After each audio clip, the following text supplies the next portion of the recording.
Breaking news, এইমাত্র দেশে ফিরলেন শাকিব খান। তার গেটআপ দেখে মনে হচ্ছে এ যেন রাজার এন্ট্রি। এমনই দুর্দান্ত লুক নিয়ে আমেরিকা থেকে দেশে ফিরলেন তিনি। সেই সাথে আছে তার নতুন সিনেমার বিশেষ আপডেট, বলছে সব বিস্তারিত। অলরেডি আমরা সবাই অবগত, শাকিব খান তার নতুন সিনেমার শুটিং এ অংশ নেওয়ার জন্য দেশে ফিরছেন, যেটি পরিচালনার দায়িত্বে আছেন বিজ্ঞাপন নির্মাতা শাকিব ফাহাদ। শাকিবের সঙ্গে এটি তার প্রথম চলচ্চিত্র। এই সিনেমার একটি বিশেষ আপডেট হলো প্রথম লটের শুটিং হবে দেশের বাহির থেকে। ইতিমধ্যে সকল প্রস্তুতি সম্পূর্ণ করা হয়েছে। চলতি মাসে শুটিং এ পা রাখবেন শাকিব খান, যার জন্য গোপনেই দেশে ফিরছেন তিনি।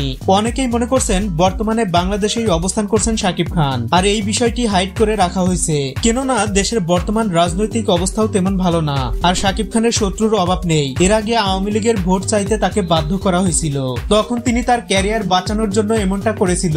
এটাই ছিল আসল কারণ। ভক্তদের দাবি এখন তার যথাযথ সতর্কতা অবলম্বন করা উচিত, না হলে যখন তখন বিপদে পড়তে পারেন তিনি।